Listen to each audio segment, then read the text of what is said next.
నమస్తే తెలంగాణ ప్రజలు.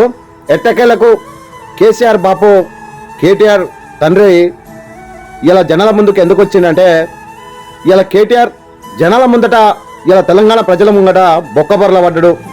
ఇలా జనాలు ఎవరు నమ్మే పరిస్థితి లేదు. ఎన్ని మాయ మాటలు చెప్పినా ఇలా కేటీఆర్ని తెలంగాణ ప్రజలు ఎప్పుడు ఆదరించరు, ఇక ఆదరించబోరు. ఇప్పుడు ఆదరిస్తలేడు. బాపు నా వల్ల అయితే లేదు.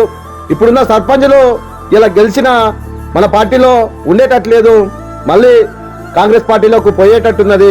ఇలా నాతో కావట్లేదని పోయి ఫామ్ హౌస్లో కేటీఆర్ పోయి ఫామ్ హౌస్లో కేసీఆర్ కాళ్ళ మీద పడితే ఇక తట్టుకోలేని పరిస్థితిలో ఆరోగ్యం క్షీణించి ఇలా కేసీఆర్ ఇబ్బంది పడుతున్నా ఇలా కేటీఆర్ నాతో కావడం లేదు అనేసరికి ఇలా ఫామ్ హౌస్ నుంచి బయటకు వచ్చి ప్రెస్ మీట్ పెట్టి ఇలా ఏదో పార్టీ బలోపేతము, బీఆర్ఎస్ పార్టీ మళ్ళీ బలపడుతుందనే ఒక కొత్త డ్రామాని తెర మీదకి తెచ్చిండు.